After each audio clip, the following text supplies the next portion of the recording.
No niin, meillä kaatui koneen, mutta jatketaan vielä vähän matkaa sitten tässä. Otetaan ekstra loppuhuipennus tähän. Kyllä. Joo. No niin, elikkä oletko kokenut vähättelyä? Olen kokenut. Ja itse asiassa vähän tuohon aikaisempaankin juuri keskusteluun liittyen se, että se vähättely on siis useimmiten miehille siis tiedostamatonta, mikä on kaikkein hirveintä. Eli hehän eivät niinku tajua, että se on vähättelyä. Mä muistan siis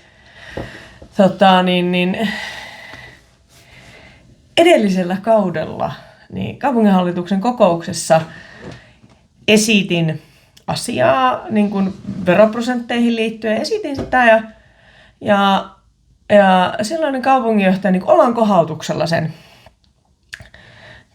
ohitti ja sanoi, että ihan turhaa tollasta noin. Ja sitten mä olin, että okei. Seuraavassa kokouksessa meillä oli varahenkilö, varajäsen paikalla, mies, joka kysyi itse asiassa tasan samaa asiaa, jota mä kysyin. Niin mikä oli vastaus? Joo, toi on kyllä todella hyvä pointti ja sitä voitaisiin kyllä miettiä ja pitäisikö se nyt sitten arvioida. Siinä vaiheessa minä ja naistoverini katsahdimme toisimme ja totesimme, että onko tämä tottakaan?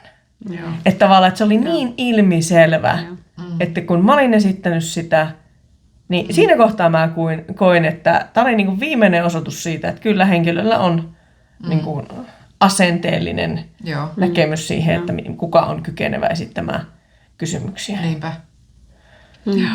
Se oli surullinen hetki. On kyllä kamala. Oikeastaan mun kokemus on vähän niin kuin, on paljon lievempi kuin tämä, mutta myös niin kuin ehkä tämmöinen, että se on niin kuin tiedostamatonta vähättelyä, että kun nyt kaupunginhallituksen puheenjohtajana toimin, niin yhdellä reissulla sitten erään toisen kaupungin kaupunginjohtajan kanssa juttelin, ja hän ei niin kuin mun asemaa tiennyt, vaan oletti, että oletko sivistysjohtaja siis. Minä sanoin, että ei, vaan kaupunginhallituksen puheenjohtaja. Siinä vaiheessa niin kuin, tämän henkilön ryhti, mutta mutta että hän niin kuin oletti mun niin kuin ulkoisen habituksen perusteella, että no tuo on varmaan sivistysjohtaja. Ei kysynyt niin kuin avoimesti, että oletko virkamies, oletko luottamushenkilö, vaan niin kuin teki oletuksen. Joo. Ja siinä mietin, että aika jännittävää, että nyt tuommoisen oletuksen teki. Niin, joo, juuri näin. Että ei yhtään sellainen, mutta että yleensä sivistysjohtajissa on. Niin, että kun kuitenkin nainen ja ton ikäinen, niin se on varmaan sivistysjohtaja. Joo, on siis ollut varmasti tilanteita, on hyvin sitten myös ignoraan niitä, että sit mä oon vaan silleen jotenkin ollut varmaan aika semmoinen,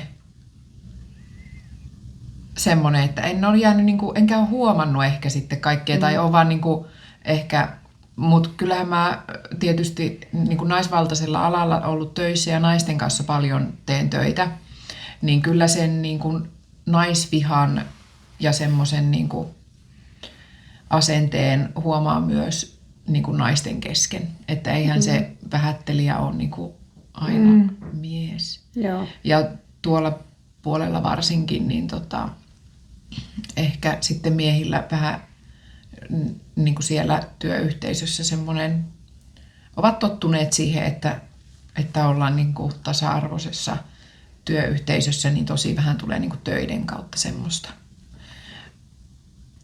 Kommentteja on kuullut kyllä paljonkin niin kuin nuoriin naisiin liittyen ja heidän pätevyyksiinsä sitten, niin kuin, että niitä on niin kuin arvioitu vaikka mulle toisten nuorten naisten pärjäämistä jossain tehtävässä esimerkiksi. Että semmoista on kyllä, ja silloin on kyllä antanut myös palautteet, että tämä ei liity niin kuin nyt tähän niin kuin sukupuoleen eikä ikään nyt tämä arvio, että pysytään niissä niin kuin faktoissa. No mua kyllä ehkä niin kuin, olen mäkin varmaan siis, ja aikaisemmin olen kokenut vähättelyä, mutta just tolleen, niin kuin, että ollaan kohautuksella, mutta jotenkin niin kuin vuosien saatossa on alkanut vaivaamaan se, että no miksi tämä on tämmöistä, miksi tulee niin kuin tämmöisiä reaktioita.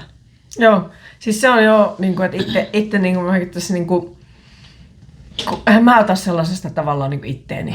Ei se mua, niin kuin, että se on ihan niin kuin, että enempi säälittää se, enempi säälittää niin kuin se henkilö, mutta sitten niin kuin miettii, että mikä se on se, niin kuin, se Juurisyy. Niin, Mistä juuri se se, tulee? mistä se Tausta. tulee, Joo. just tavallaan, ja tämähän on niinku, eihän tämä mitenkään epätyypillistä, että varsinkin vanhemman polven naiset, jotka ovat siis kasvaneet maailmassa, jossa miehet ovat pääasiassa olleet niinku johtavissa asemissa. Kyllä.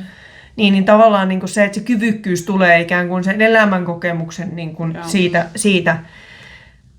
Mutta se, että onhan ne niinku, on ne niinku, ne on ihan hirveitä hetkiä. Ja sitten niinku tänä päivänäkin kuinka yleistä se niinku esimerkiksi on. Että kyllä mä oon siihen ruvennut kiinnittää enemmän huomiota. Ja niissä organisaatioissa, missä olen, niin myös niinku huomautan siitä.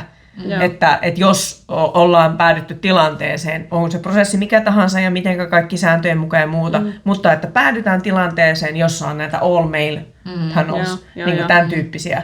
Että tämä ei ole niin kuin ok, Niin. ja siihen pitää kiinnittää huomiota. Että ehkä on niin kuin tullut niin kuin jopa niin kuin tarkemmaksi siitä ja niin kuin herkemmäksi sanomaan niistä asioista. Joo. Että tavallaan, että kun just ajatellaan, että mikä ei muutu, jos ei joku suutu. Niinpä.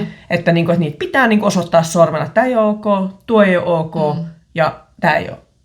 Että tämä näyttää paremmalta. Kyllä.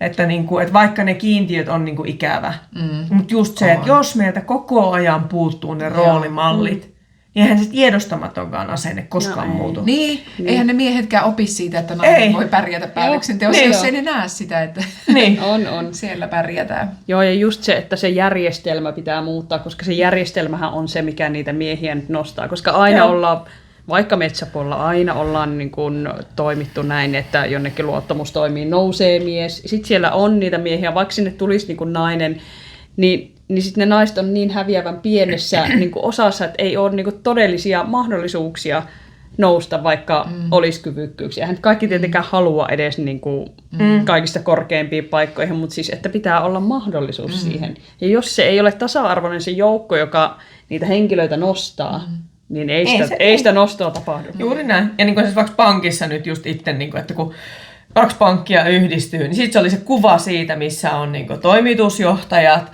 hallituksen puheenjohtajat ja valtuustojen puheenjohtajat. Niin siinä on niin kuin pelkkiä miehiä se kuva. No. Niin mä niin kuin katsoin, että niinpä se näin. on se. Ja sitten välillähän se on sattumaa, mutta just se, että kun me on puhuttu tavallaan niin kuin nyt siitä, että meillä niin kuin, että Keuruu tämänhetkisen valtuustossa 68% valtuuteisuudesta on yli 50-vuotiaita miehiä. Ja sitten meillä oli kaupunginjohtajan valinta. Ja sitten se kuva lehdessä, se kansikuva lehdessä on 3 miestä näkyy siinä kuvassa.